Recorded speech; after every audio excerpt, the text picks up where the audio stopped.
Hey guys, this is OddOneGaming. This is going to be another Godforge video. In today's video, we're gonna go over the first ever patch notes for Godforge. You heard that right, there is actually a patch notes available that's gonna go over the changes that they have done from Alpha Wave 1 that will, come across in the Alpha Wave 2, and I guess it's gonna be an exciting one, so let's check it out.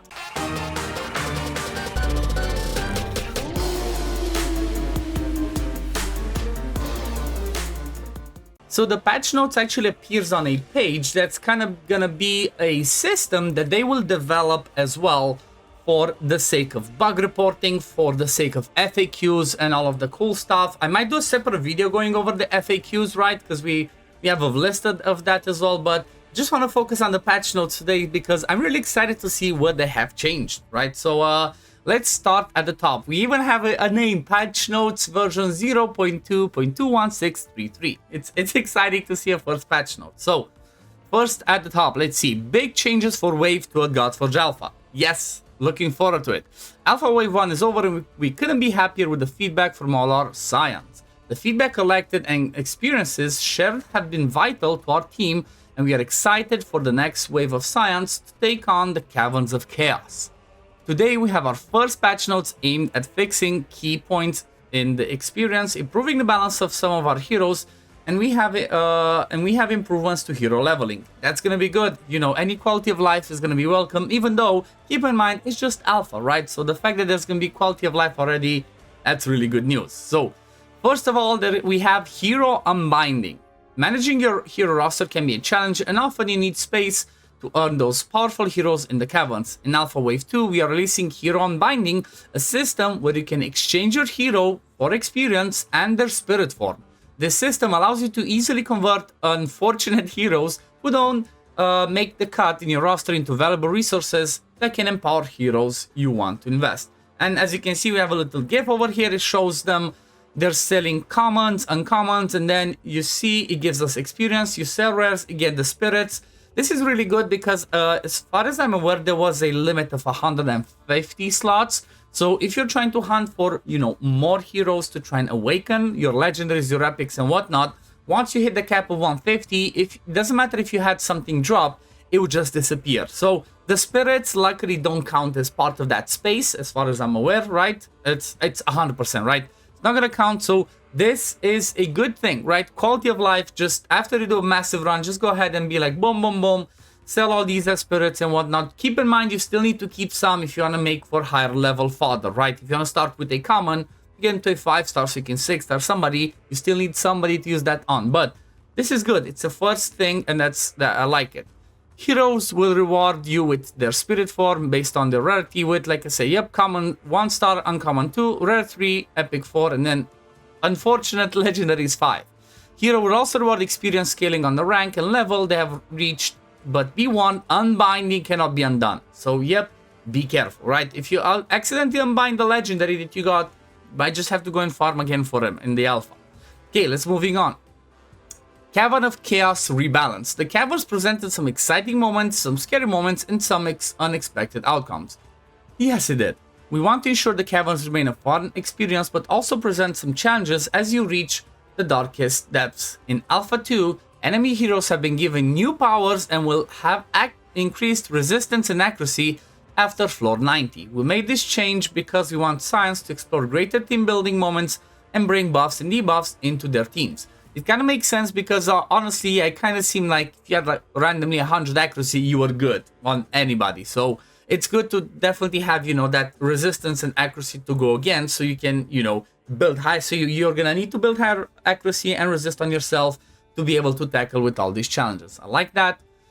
We also heard your pain points with the economy balance, and we have made steps to make farming critical resources and armor much easier. Yes, I did not want to farm gear because you'd farm a stage, you get one piece, and I was like, oh, they're really into farm. So whatever I got along the way was good enough. But let's see, what do we have now?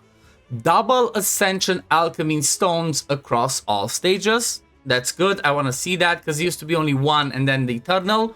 So wasn't the best. Increased 2-star spirit drop rates at higher stages. This was a problem. We would get lots of 1 and 3-star, but then we would not have the 2-star. So This was massively needed on higher stages because I would constantly run out and I would have to go farm lower stages and get 2-star. So again, see stuff that they've noticed that they're working on.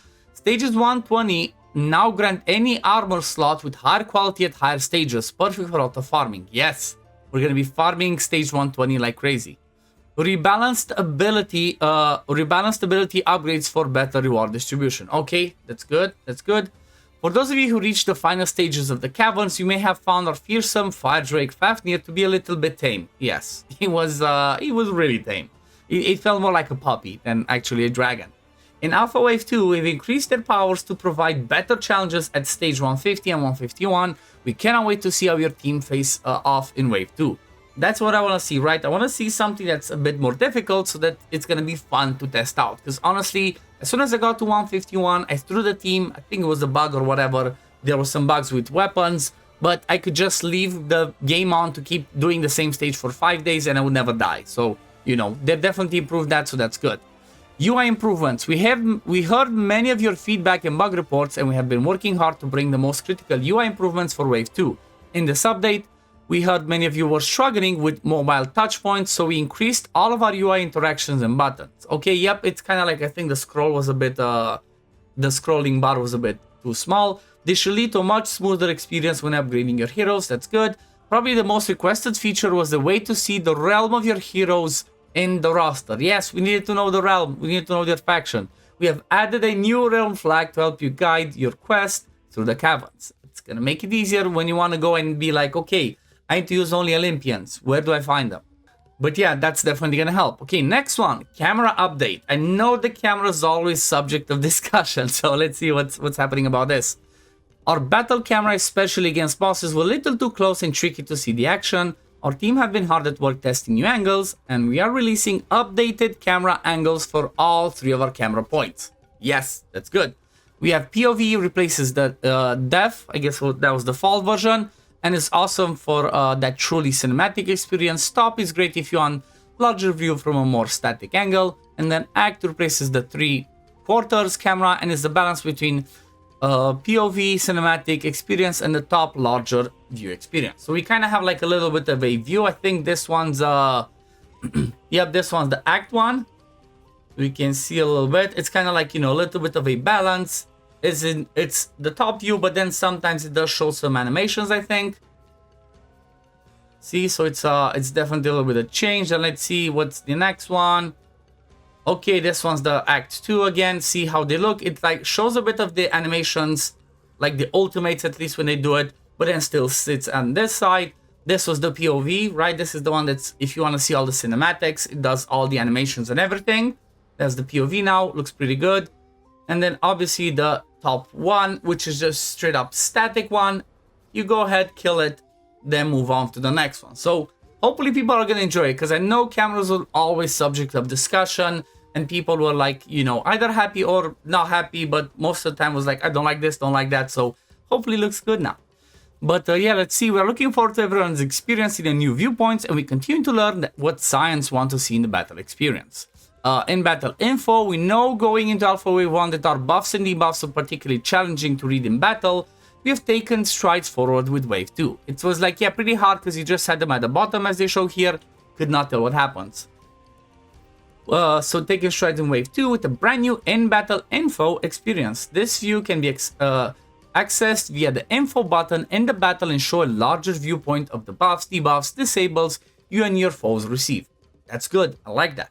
This is our first iteration of this, and we plan to improve this across future updates. So obviously it's, you know, just first one.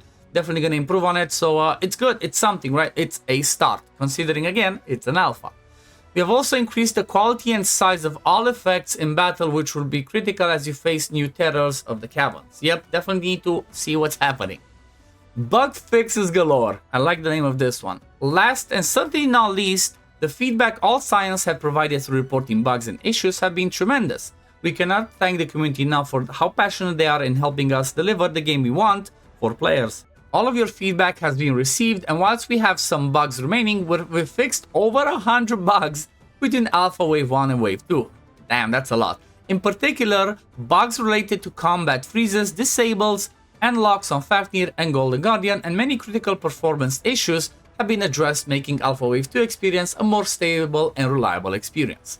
Rebalance and hero updates. Oh boy, this is looking like a long list, which, you know what, I like it. I prefer them to constantly do rebalances than, you know, don't do them, and then once you start doing some rebalancing nerfs, people complain. Just balance stuff, which I expected them to do, so you can make the game, you know, be as fun as possible, as balanced as possible, and then nobody's gonna complain, right? If you nerf when you have to and you buff when you have to, everybody's gonna be happy. Or, you know, the majority, because there's always gonna be haters. Our roster of heroes await your next descent to the caverns, and we have updated a number of heroes to better balance their power. These changes include updates to their damage multiplier, divinity, and ability upgrades. In some cases, we have also updated hero abilities for a better balance of the game. This list is not exhaustive, so make sure to check all the heroes in game. Pretty much looks like everybody. Achilles, Aphrodite, it seems like some have an asterisk, Asag, Bastet, Bauk, so you can kind of see the list over here, right? If not, let me just zoom in a little bit so you can see the list of heroes that have had a little bit of a rebalance, right? It's pretty much, you know, there were 67. It kind of looks to me like there's like 30 of them, but I'm curious what this asterisk means, right? Let's see.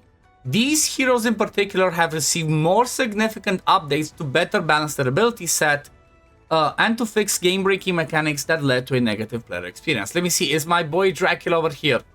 Right, gotta represent Virai.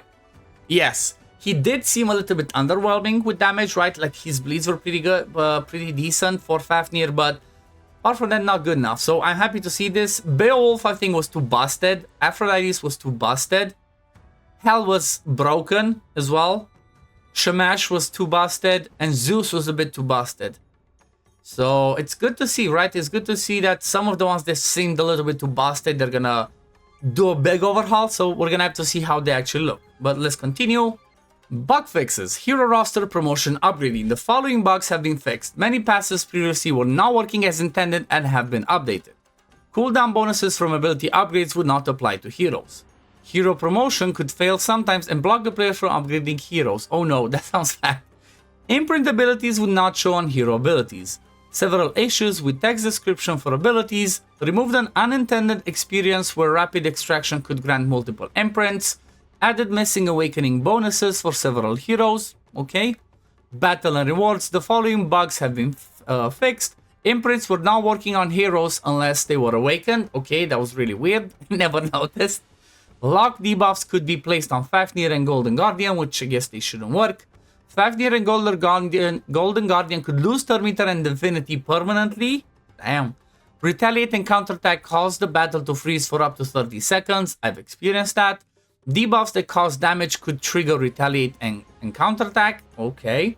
Infinite Musashi counterattacks. Yep, seen that. It was funny but annoying.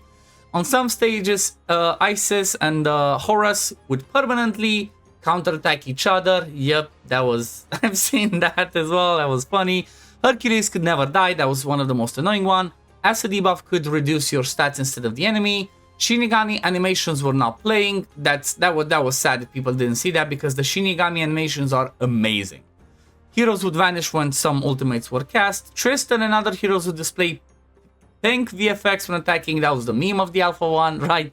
Just the pink Tristan just being pink, pink, pink. Several challenges would not complete despite the challenges being met. Beowulf could deal tremendous unexpected damage to bosses. Some stages granted Etherstone rewards instead of heroes. Disabled heroes would not play animations but now properly play their disabled states. Fixed an issue causing players to be able to repeat claim 1-star rewards. Also, general fixes, improved memory performance and game stability. I think this is the one with the memory leaks. So, yeah, this is pretty much the first Godforge patch notes that we had. And it was a big one, it was an exciting one. And I'm looking forward to testing everything in-game in Wave 2 in just, what, a couple of days? But yeah, I hope you guys enjoyed it. And if you did, please consider liking the video, subscribing to the channel to see when I post more Godforge videos. Because I try to post every single day, even in between the alpha waves. And yeah, I guess I'm gonna see you on the next one. Peace, love, take care, everyone. Bye, guys.